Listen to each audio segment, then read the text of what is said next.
기관의 매수가 이어지는 모습이었지만 결국은 현재 좀 매매 공방에서 밀리는 모습이 보여지고 있습니다.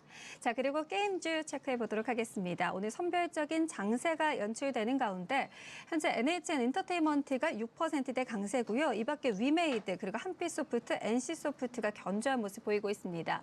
특히 펄어비스에 대해서 KTB 투자증권이 변동성 확대 구간이다라면서 목표가 하향을 했습니다. 그럼에도 반발에 따른 수급이 받쳐주면서 상승세가 지속되고 있고요. 이 외에도 넥슨GT, 웹젠이 견조한 모습 포착됩니다. 그리고 웅진그룹주도 체크를 해보겠습니다. 오늘 거래량이 급증하는 모습이 보여지고 있는데요. 현재 웅진싱크비 11% 두 자릿수의 상승 보여지고 있습니다. 오늘 웅진싱크빅 특히 코엘 양수에 대한 소식으로 뉴스가 이미 나왔었는데 그럼에도 코엘이 양수하기로 하면서 실적 기대감에 강세를 연출합니다. 기관의 매수가 강하게 유입되고 있고요. 웅진도 현재 9%대 강세고요. 코엘까지 1% 견조한 모습 포착됩니다. 그리고 미세먼지 관련주가 장 출발 이후 2시간이 지난 현재는 다시 탄력을 받는 모습입니다. 크레넨사이어스가 오늘 52주 신고가 경신하면서 9%대 강세 연출되고 있고요. 이 외에도 위닉스도 8%대 상승 달려받고 있습니다. 미세먼지가 사회적인 이슈로 뽑히면서 상승 모멘텀을 이어갈 것이라는 관측에 따른 모습 연출됩니다. 자, 반면 YG 체크해 보도록 하겠습니다. 엔터 3사의 낙폭이 확대가 되고 있는데요. 그중에서도 YG 엔터테인먼트 10% 넘게 조정을 보이면서 장대 음봉이 보여지고 있습니다. YG 엔터의 경우 빅뱅 멤버 승리가 피의자로 정식 입건됐다라는 소식에 조정표 확대가 되고 있고요. 오늘 YG 외에도 엔터 3사가 나란히 조정을 받고 있습니다. SM에 대해서도 하나금융투자에서 목표가 하향하는 리포트가 제시됐고요. 4분기 실적이 기대치를 미치지 못하면서 조정을 받는 상황입니다. 지금까지 시황 전해드렸습니다.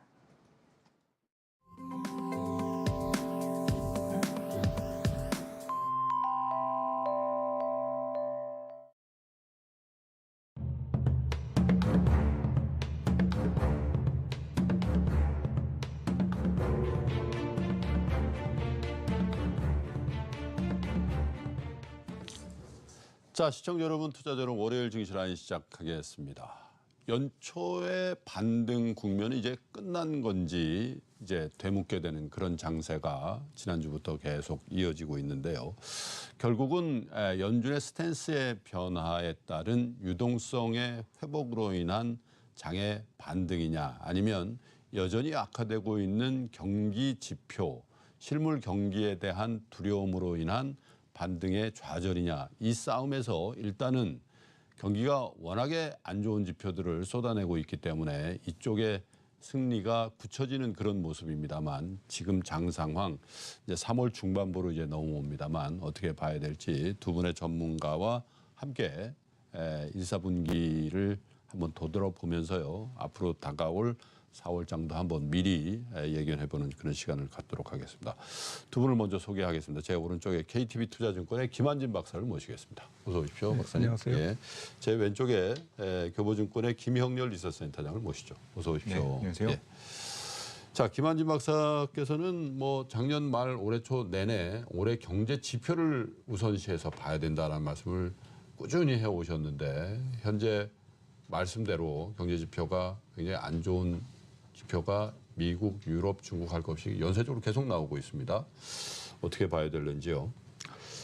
네, 뭐 전형적인 하강 사이클은 맞는데 예. 그 하강 사이클의 뭐 기울기라고 그럴까요?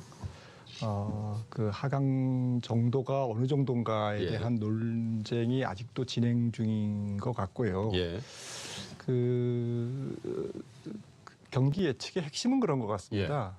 그 앞에서 이제 기관차처럼 끌고 갔던 선진국이 예. 조금 물리적으로 그러니까 저희가 뭐 경기 순환적이라는 얘기를 많이 쓰는데 그러니까 뭐 미국 같은 경우에 20만 개, 30만 개 이상의 월 평균 지금 계속 그 일자리가 창출되지 않았습니까? 그렇죠. 실업률도 이제 거의 완전 고용 상태고 조금은 이제 그 좋긴 좋은데 앞에서 끌고 가는 기관차 역할을 하고 있는 미국과 선진국의 경기가 조금 힘이 딸린다. 그래서 감속 성장이 이제 일어나는 것 같고요. 신흥국 같은 경우는 원래 선진국의 경기 확장에 비해서는 그동안 최근 3, 4년간 매우 좀 약했는데 그 부분이 조금 계속 해소가 안 되고 있다. 그러니까 스피일오버 효과라고 하는데요. 선진국 경기의 확장에 따른 신흥국 경기의 어떤 그 확산 정도가 매우 약한 상태에서 진행되다 보니 조금 기울기도 밋밋하고 활력도 없고 그런 상태에서 신흥국의 대표 주자인 중국이 조금 경제가 아프다. 여러 가지 좀 문제로 이제 그런 상황에서 뭐 선진국과 신흥국을 다 합쳐놓으니 성장 전망이 계속 조금 아래로 내려가는 중이다. 그래서 이 하향 조정이 아직은 저는 안 끝났다라고 생각이 되고요. 결론적으로 지금 보시는 것처럼 이건 IMF에서 올해 1월에 작년 10월 대비 이제 올해 성장률을 얼만큼 지역별로 좀 하향 조정했는지를 이제 보여주는 건데요. 그동안 이제 IMF가 좀 좋게 봤던 지역들, 라틴이라든지 뭐 브라질이나 멕시코가 해당되겠습니다만은 또 이머징 유럽, 뭐 그리고 또 뭐 전반적인 신흥국을 조금 더 하향 조정했습니다. 지난 1월에.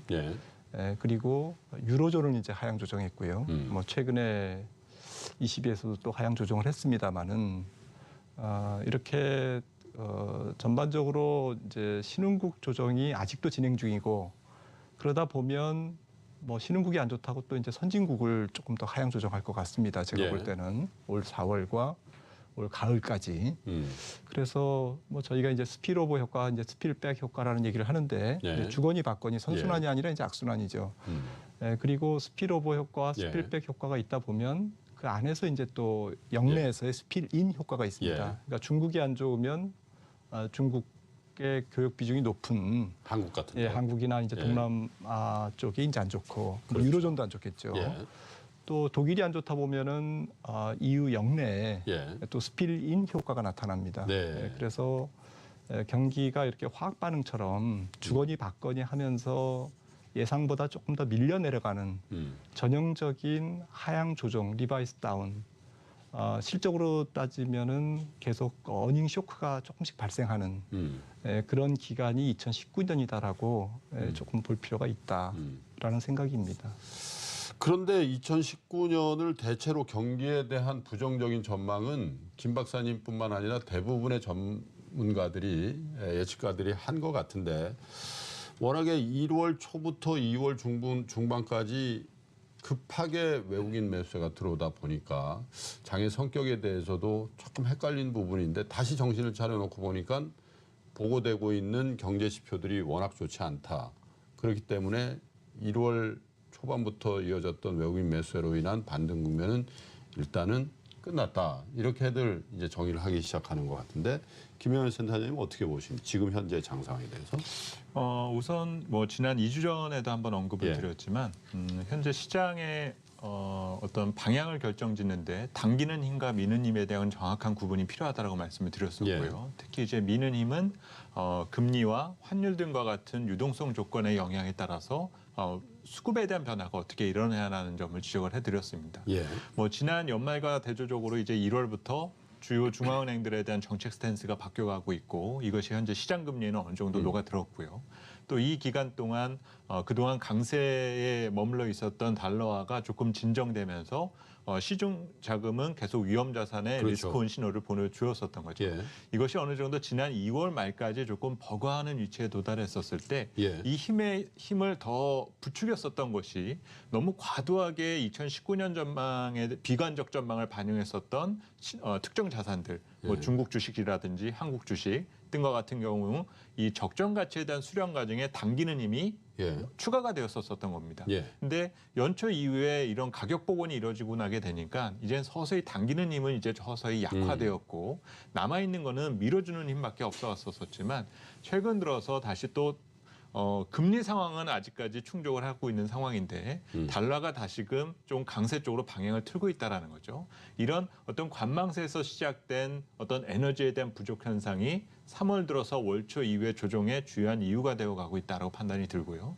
문제는 이 기조가 계속 이어지느냐에 대한 고민을 우리가 해야 되는데 그러면 앞서 말씀을 드렸었던 두 가지에 대한 조건, 환과 이 금리 두 가지 면에서 놓고 본다면 어쨌든 1분기와 2분기를 지나면서 경기 지표는 계속적으로 안 좋게 나올 거지 않습니까? 그리고 다음 주 FOMC에서도 상당히 유연한 태도로 연준에서는 코멘트가 나올 가능성이 커졌습니다. 그러면 금리가 튈 수 있는 우려는 조금은 많이 줄어들어 있다라는 거죠. 이 얘기는 다시 말하면 외국인 수급 측면에서 놓고 보면 지난 4분기에 경험했던 것과 같은 대량 이탈의 사태가 재현될 수 있는 확률은 다소 좀 제한되고 현재는 조금 눈치 보기에 들어가 있다라는 쪽의 결론이 조금 더 가까울 것 같습니다. 그렇군요. 자, 김영렬 센터장께서 달러에 대한 얘기를 해주셨는데 사실 유로존이 워낙에 그 안 좋은 전망도 나오고 또 유로존의 핵심 국가들이라고 할 수 있는 독일 혹은 뭐 이탈리아, 프랑스 안 좋은 건 뭐 다 알려져 있는 거고 또 영국만 하더라도 이제 브렉시트 문제로 머리가 아픈 그런 상황이다 보니까 이 유로화 가치에 대한 부정적인 전망이 너무 압도적이다 보니까 그러면 이제 상대 쪽에 있는 달러가 약해질 수가 없는 상황이고 그러면 위험 자산에 대한 투자가 이루어지기가 좀 힘든 여건으로 딱 고정화돼서 가는 거 아니냐 유로존을 보면서 그런 이제 걱정들이 최근 들어서 주식시장에 대한 투자 센티멘트를 굉장히 약화시키는 것 같단 말이에요. 환의 움직임에 대해서는 박사님 어떻게 보고 계시는지요? 예, 올해 저는 뭐 달러가 좀 쉽게 약세로 가기 예. 좀 어렵다는 말씀을 예. 계속 드려왔고요. 예.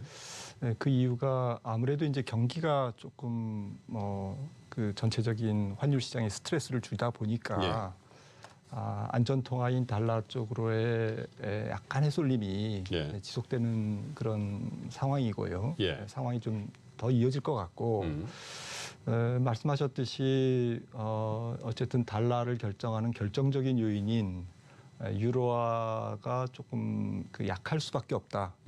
그는 이제 양국의 성장률과 또 금리 차. 지금 미국과 유로존의 금리 차 같은 경우도 달러의 어떤 그 강세를 계속 예고하고 있습니다. 뭐 초강세까지는 아니더라도 적어도 유로화의 강세를 예고하고 있지는 않다.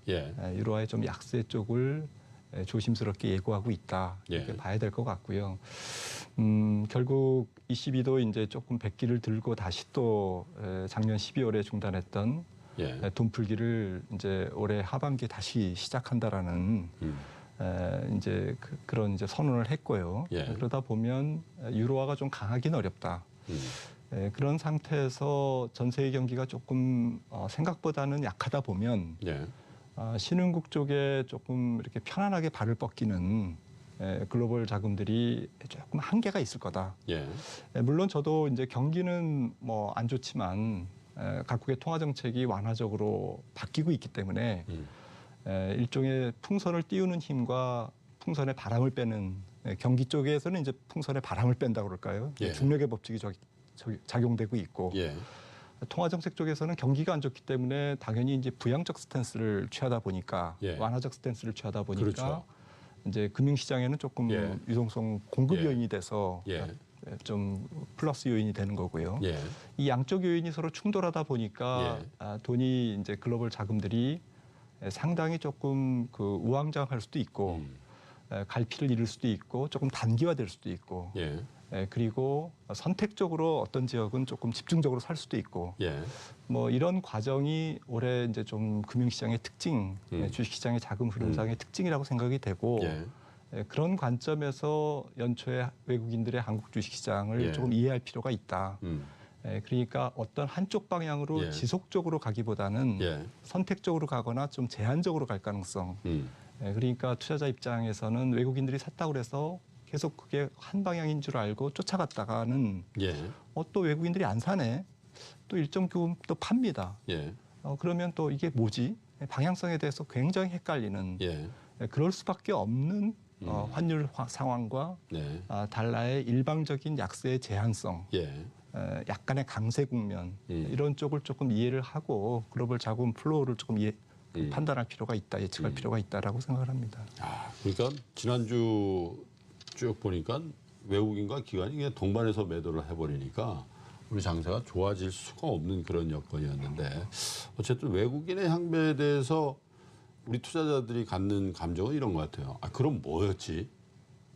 그 1월 달에 그렇게 가열차게 산 건 뭐였지?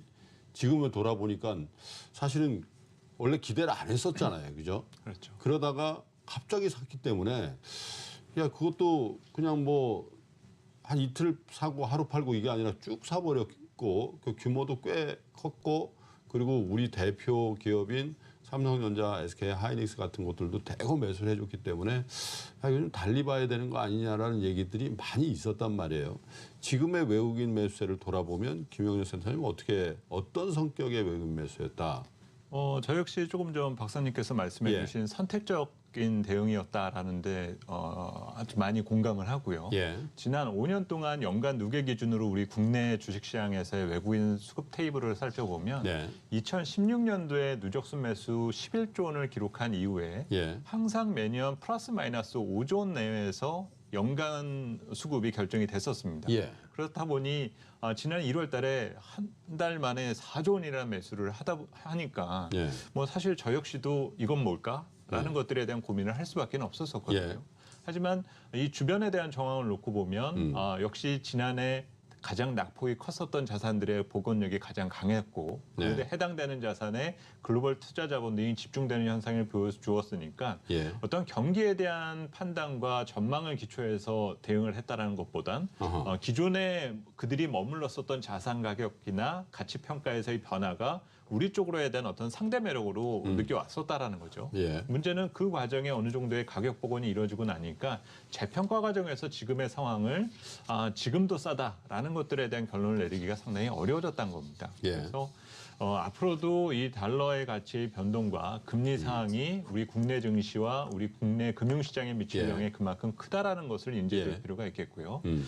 앞서 박사님께서 매수 해주신 체결됐습니다. 내용 중에 예. 제가 동의하는 부분 역전이 예. 유럽 경제가 별로 좋지 않다라는 점 그리고 다시 돈을 풀 준비가 되어 있다는 점에 예. 있어서는 달러 강세가 여전히 지지받고 있다는 점은 저 그렇죠. 역시 동의를 합니다. 예. 하지만 이제부터 살펴볼 것은 미국 내부의 달러 유동성 환경에 대한 변화를 일으킬 수 있는 트리거 예. 이 부분에 대해서 좀 주목해야 될 때가 된 것 같은데요. 미국 내부라면 뭐 결국은 연준의 정책 스탠스 뭐 저 역시 예. 1년 이내에 미국이 금리 인하로 선회한다라고 보고 있지는 않습니다. 예. 하지만 지금 기존 진행하고 있는 자산 축소 프로그램에 대한 중단 시점과 그리고 그 시점부터의 어떤 국채 발행 계획들 이런 내용들의 변화가 거시지표에 대한 부분과 융합되어서 결국은 미세한 영향을 줄 수 있는 여지가 예. 있다라는 거죠. 예. 그래서 드라마틱한 어떤 달러의 약세를 예상하는 것은 현실적으로 어렵습니다. 네. 하지만 아주 중장기적으로 봤을 때 그만한 가능성 자체가 있게 된다라면 연초 이후에 외국인 스탠스에 대한 변화는 좀 중장기 관점에 대한 변화를 대비하는 측면에 있어서 선제적 대응을 하지 않았을까라는 정도에 대한 부분이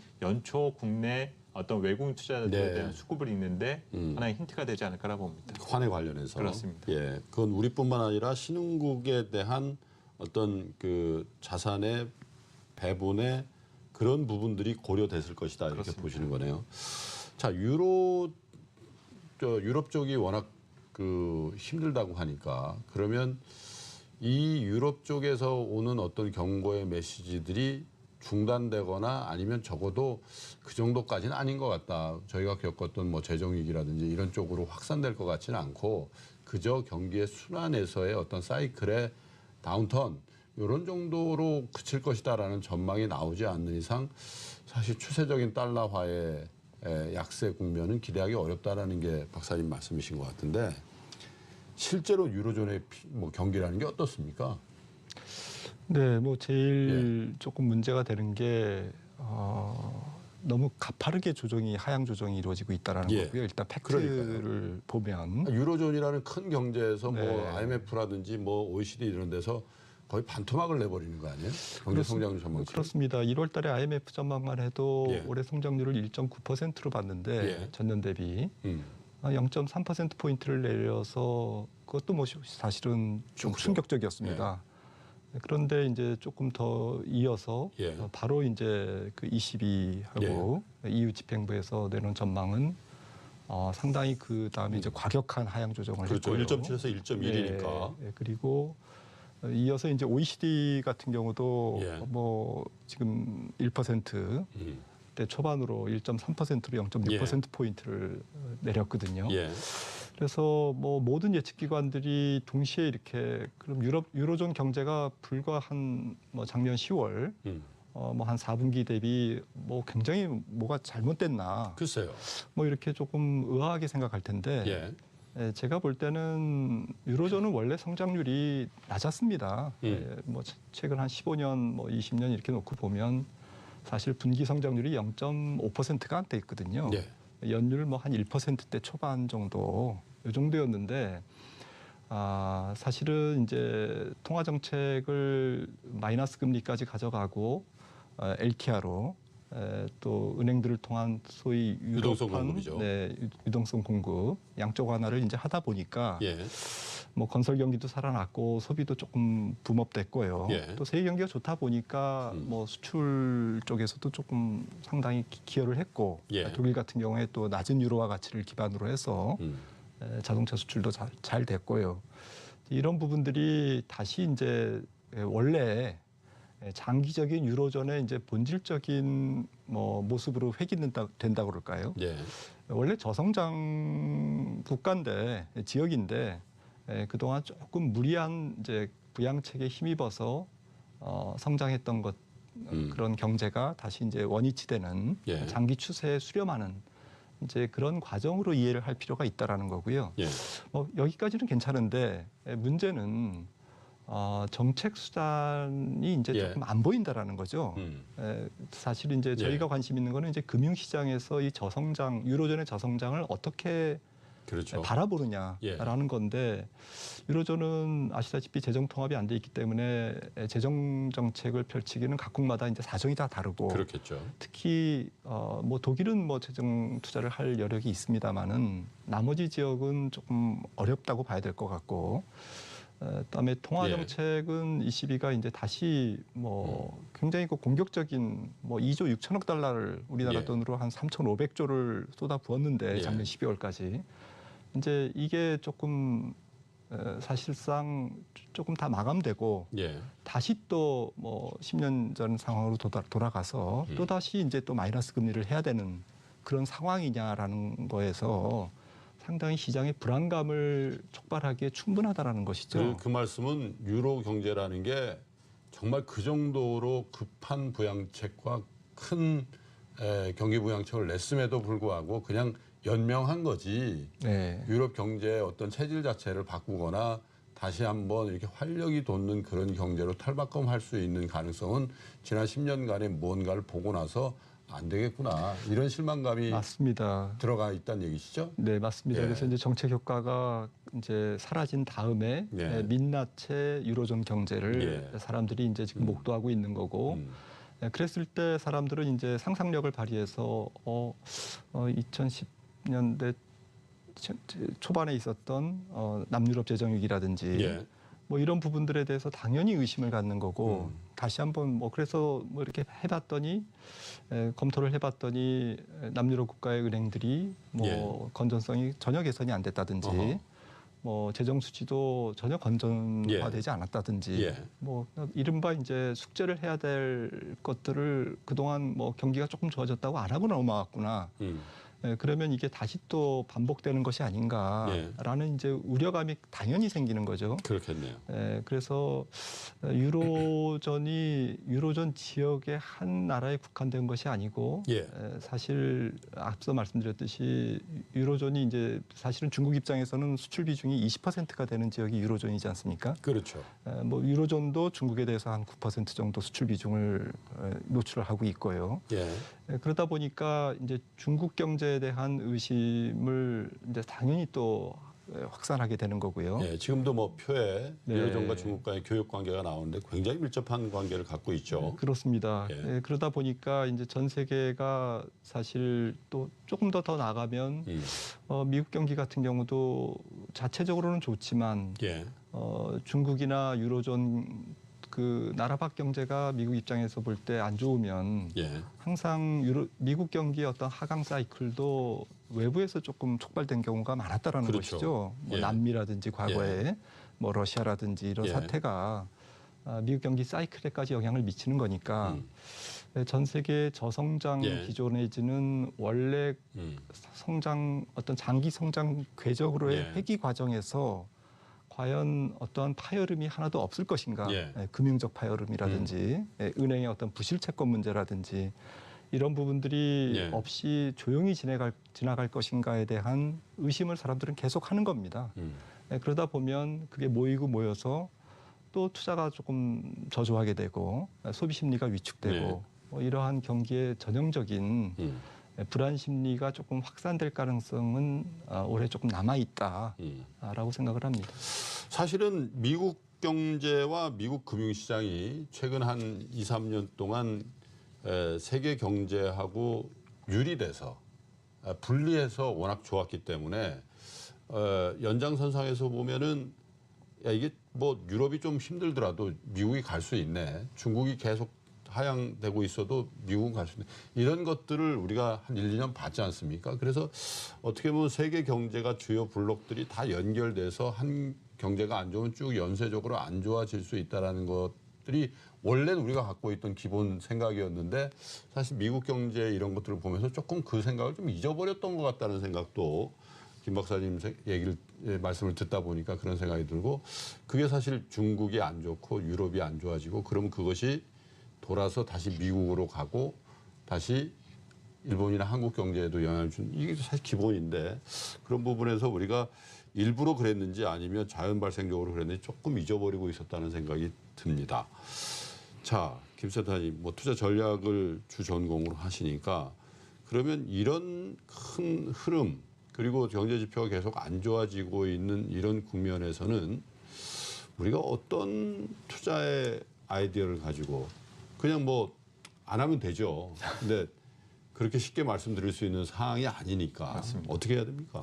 우선 현실을 빨리 인정하는 자세가 좀 중요할 것 같습니다. 경기 침체가 다가오고 있는데 그것이 아니다, 안 온다라고 자꾸 부정만 해봐야 예. 오히려 희망 고문이 될 수밖에 그러니까요. 없고 예. 어떤 자기 함정에 빠질 수 있는 위험이 더 커진다는 점입니다. 예. 문제는 이런 변화되는 투자 환경에 기업은 무엇을 준비하고 있고 또 정부는 무엇을 준비하고 있는지를 읽어나가는 과정 자체가 좀 더 중요하다고 판단이 들고요.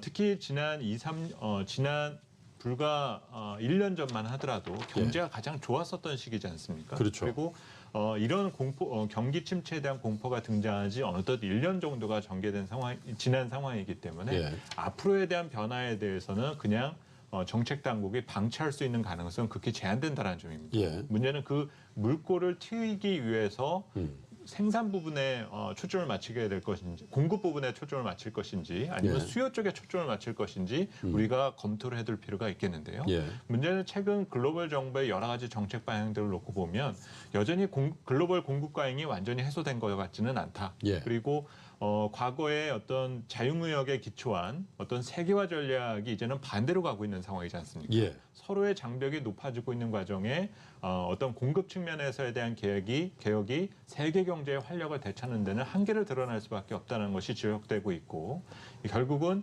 수요 부분에 대한 변화를 의식하고 여기에 도움을 주는 쪽에 여러 가지 정책들이 나오고 있다라는 거죠. 예.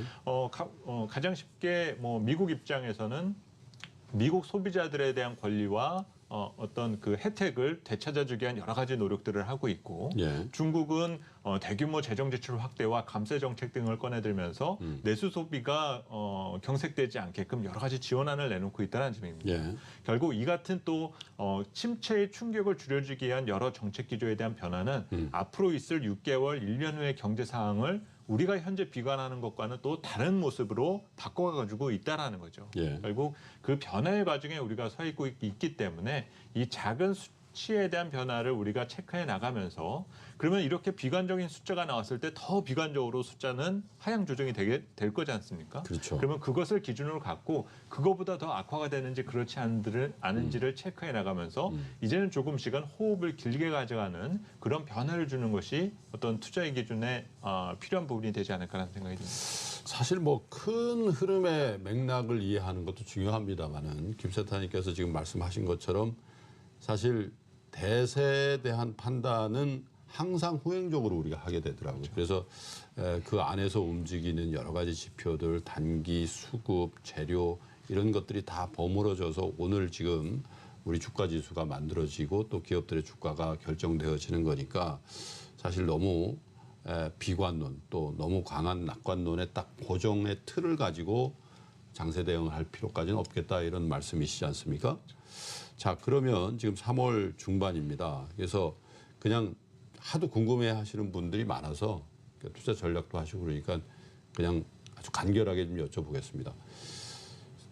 한 10% 넘게 반등을 했어요. 네, 그렇죠. 작년 12월 기준으로 했을 때 1월 초 기준으로도 그렇고요.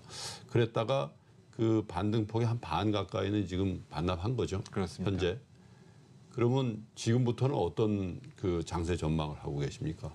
우선 현재 4분기와 지난 4분기와 같은 조정 위험은 크지 않다라고 예. 보고 있습니다. 단지 3월 들어서의 변화는 너무 예. 가파르게 올라갔다라는 거죠. 예. 문제는 주가가 올라가는 기간 동안 우리 기업들의 이익 전망치는 상당히 빠르게 내려갔습니다. 예. 그래서 일드객 기준으로 보면 현재 주식시장에 대한 기대 수익률이 상당히 빠른 속도로 떨어졌다는 거죠. 예. 이미 저금리가 돼 있음에도 불구하고 시장의 기대 수익률이 떨어지다 보니 채권 대비 주식에 대한 저평가 매력이 예. 사라져버렸습니다. 예. 그래서 이거에 대한 기준점으로 저희가 갖고 있는 것이 약 2,150포인트를 그 기준을 갖고 있는데 예. 너무도 쉽게 지금 2,150포인트를 2130이에요, 지금. 그렇습니다. 깨고 내려오는 변화를 보여줬다라는 거죠. 예. 그러면 2,150 이하로 내려왔다라는 거는 금리의 급격한 변동이 있지 않는 한 그리고 추가적인 우리 기업들의 실적 이익 전망이 더 하향 조정되지 않는 한 오늘 다시금 저평가라는 표현을 쓸 수 있는 영역에 이제 예. 서서히 들어와 가고 있다는 점입니다. 네. 문제는 지난 1, 2월 달과 같은 어떤 방향성의 전환을 느낄 정도의 안정적인 시장 국면에 언제 진입하냐가 가장 중요한데 당장 뭐 무역 협상에 대한 어떤 선언이라든지 이런 내용만을 가지고 어떤 시장 방향성의 변화를 기대하는 것은 좀 어려운 때라고 생각이 듭니다. 오히려 이제 1분기 전체적인 거시 지표에 대한 평가 그리고 1분기 우리 상장 기업들의 실적을 다시 한번 재고해 보는 것이 상당히 중요한 때입니다. 이를 기초로 과연 우리가 적정하게 주식시장에서 기대할 수 있는 수익률이 어느 정도냐. 그리고 그 수준에 따라서 올해 연간 전체에 대한 대응 전략이 예. 달라질 수밖에 없다라고 보고요. 올해 전체 연간 전망의 두 가지 키워드로서 예전에 계속 말씀을 드렸을 때 갑분상이라는 부분 한번 언급을 드렸었고 이거는 연초 이후에 어느 정도 시연이 됐었다라고 보여지는데 그 전에 말씀드렸었던 것이 어주박. 예. 어차피 주식은 박스권이라는 부분을 강조를 드렸었습니다. 예. 결국은 우리 주식시장의 상단과 하단이 계속적으로 있을 수밖에 없고 문제는 하단이 있다라는 것도 시장 투자자들 측면에서 봤을 때는 상당히 견고하고 안전한 방어선이 될 수 있다는 점에 대한 부분은 꼭 말씀을 드리고 싶습니다. 그게 대충 뭐 2150 정도가 균형점이라고 봤을 때 지금은 그 균형점보다도 밑으로 내려와 있기 때문에 그게 뭐 여기서 딱 멈출는지는 모르겠으나 그렇습니다. 지금 다시 공포감을 가지고 장세에 대응해서 주식을 버려야 될 상황은 아닌 걸로. 지금 뭐 2120에서 반등한다, 100에서 예. 반등한다 이런 얘기를 논하는 거는 별로 의미가 없어 보이고요. 오히려 시점 자체가 더 중요한 때라고 그렇죠. 생각이 드는데 오히려 시점은 3월 안에 있는 산발적인 반등보다는 4월부터 어떤 방향성에 대한 모색을 해나가는 것이 좀 더 필요할 것 같습니다. 어차피 박스권이다. 뭐 주식은 박스권이다는 말씀을 하셨습니다. 어차피 반등에 대한 조정은 일어날 수밖에 없는 그런 상황이었는데 마침 딱 항상 주식시장이 그런 것 같아요. 그런 상황에서 지표가 안 좋아지거나 무슨 협상이 결렬되거나 그런 일들이 항상 있어 왔던 것 같은데 박사님 그러면 한 가지 우리가 조금 박사님이 경기가 계속 안 좋아질 거니까 거기에 대해서 대비하자는 입장이시니까 근데 1, 2월 달에 비교적 강한 반등세가 좀 당황스럽게 이루어졌던 거는 경기가 안 좋은 건 공지의 사실인데 뭔가 상황의 변화가 있었다는 거죠. 그 연준의 스탠스 및 네, 맞습니다. 뭐 중앙은행의 유동성에 대한 생각 자체가 바뀌었다. 그러면 상수, 경기가 안 좋아진다는 상수는 있는데 이 변수가 더 강하게 다시 온다면 어떻게 될까요? 경기가 안 좋다라는 아니요. 연준의 비롯한 중앙은행의 네네. 스탠스가 계속 지표가 안 좋아지네. 그러니까 우린 더 해줘야 되겠네. 라는 어떤 그런 호의를 네. 시장에 보여주겠다는 신호가 나온다면 어떻게 될 것 같습니다. 네, 뭐 그게 애매하죠. 사실은 그 힘겨루기 부분에서 앞서 말씀드렸듯이 제 말씀이 이제 그럼에도 네. 불구하고 그거는 그냥 제스처고 그건 본질의 변화가 아니니까 경기가 악화되는 걸 보고 결정하라고 하시겠습니까? 네, 아니면 좀 신축적으로? 그거는 이제 상대적이겠죠. 만약에 경기는 뭐 사실 예. 뭐 시간이 지나면 지날수록 뭐 사실은 조금만 예. 악화되고 있는데 살짝 악화되는데 오히려 연준은 지나치게 금융시장과 자산시장에 굉장히 친절한 중앙은행, 예. 비둘기적인 중앙은행으로 계속 다가가면 시장은 아마 올라갈 겁니다. 그러겠죠. 그런데 이 부분에서 이제 조금 생각을 해봐야 될 게 연준이 혹은 세계 중앙은행들이 조금 더 완화적인 스탠스를 취하려면 예. 그 명분이 이제 경기가 조금 더 예. 추세적인 하락, 조금 더 가파른 하락, 조금 더 속도가 빠른 하락, 약간 공포 심리를 불러일으키는 하락이 있어야 된다라는 것이죠. 그런 경험을 한 다음에 네, 예. 뭐 그들도 명분이 있어야 됩니다.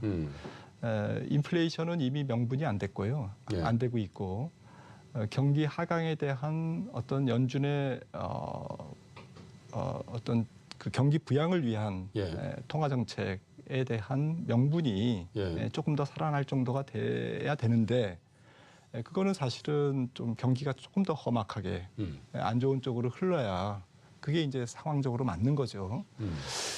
이런 상태에서 만약에 연준이 조금 더 전 세계 중앙은행이 완화적 스탠스를 취하는 것이 경기 하강에 따른 것이라면 자산시장은 어느 쪽에 더 반응을 할 것이냐. 예. 이 부분이 이제 그 질문의 요체이신 것 같은데. 사실은 왜 그 질문을 드렸냐면은 물론 이제 평가에 따라서 지난주에 마리오 드라기 총재 ECB의 어떤 부양에 대한 어떤 방법론이 그게 시장의 기대를 충족시켰는지 안 시켰는지는 논외로 하더라도 금리 인상은 멀찌감치 뒤로 밀어놨고 또 TLTRO라는 것도 다시 한다라고 했고 그런데 그런 정도 가지고는 말씀하신 그 유로존의 경기 하락세를 감당할 수 없을 것이다.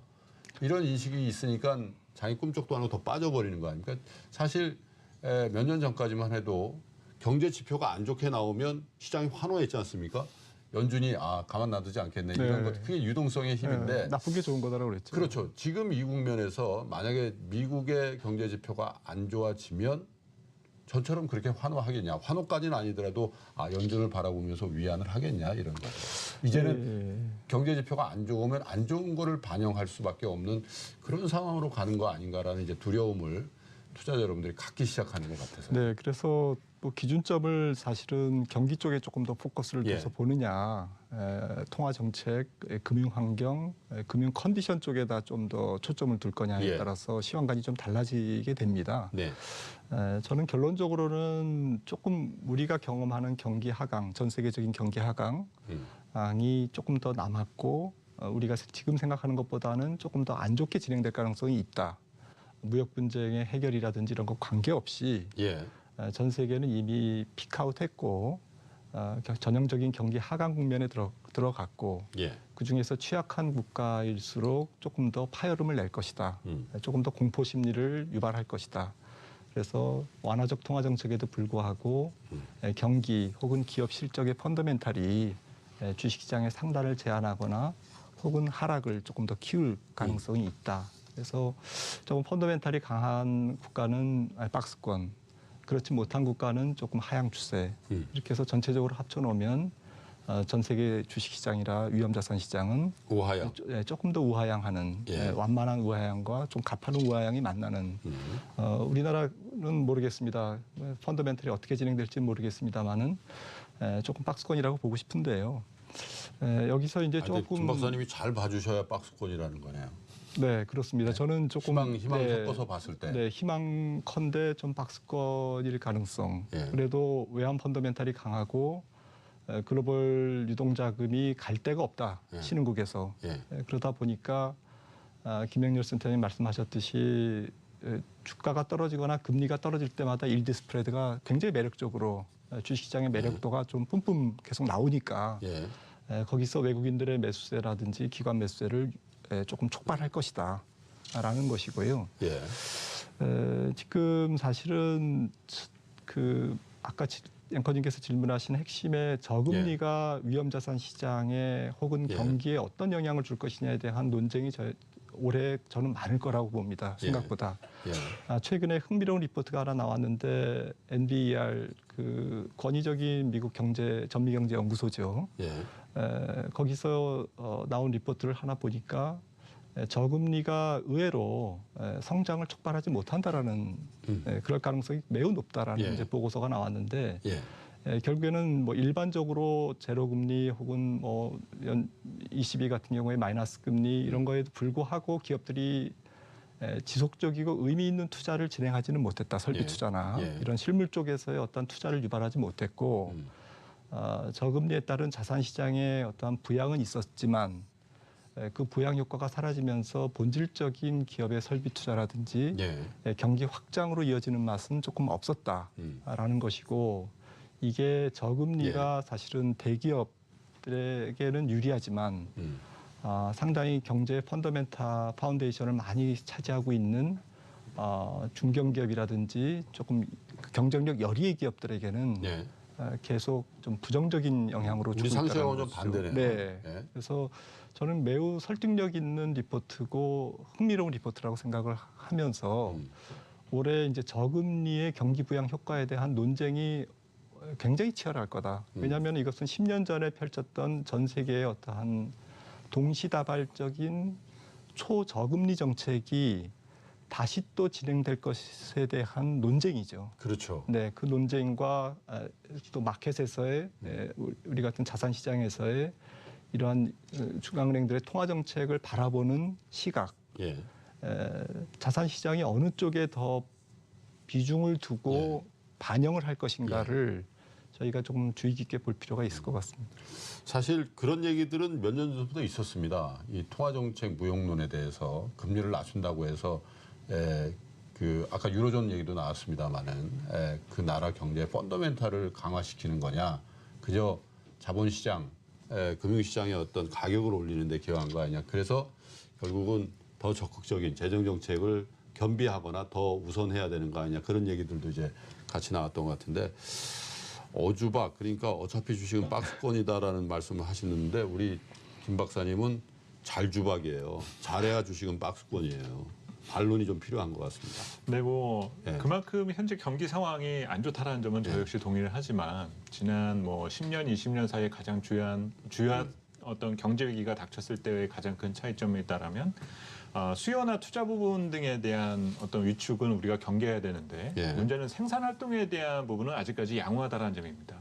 지금도 미국 주요 어떤 소비 지표 등이 상당히 빠르게 경색되는 것과는 달리 뭐 가동률이라든지 그 고용 상황, 고용 동향 이런 것들은 큰 기조를 보여주고 있지 않다라는 거거든요. 예. 문제는 이런 지표마저도 이제 악화된다라면 말 그대로 정부나 중앙은행의 손쓸 방법이 상당히 없어지는 말 그대로 무질서한 침체에 대한 위기가 가까워져 간다라고 우리가 걱정을 할 수가 있는데 지난 한 5년 사이에 고용 동향, 고용 상황이 개선되었었던 나라를 이렇게 쭉 살펴보면 미국 정도죠. 우린 사실 변한 게 없습니다. 그리고 유럽이나 뭐 일본은 조금 나아졌지만 특히나 유럽 같은 경우는 실업률이 별로 변동된 바도 없었었죠. 예. 그러니까 쉽게 말하면 자를 사람도 별로 아직은 없다라는 얘기죠. 예. 그러니까 이 얘기는 갑자기 경색되는 어떤 경제기에 대한 충격이 생각보다는 제한적으로 찾아올 가능성 자체가 크다라고 봅니다.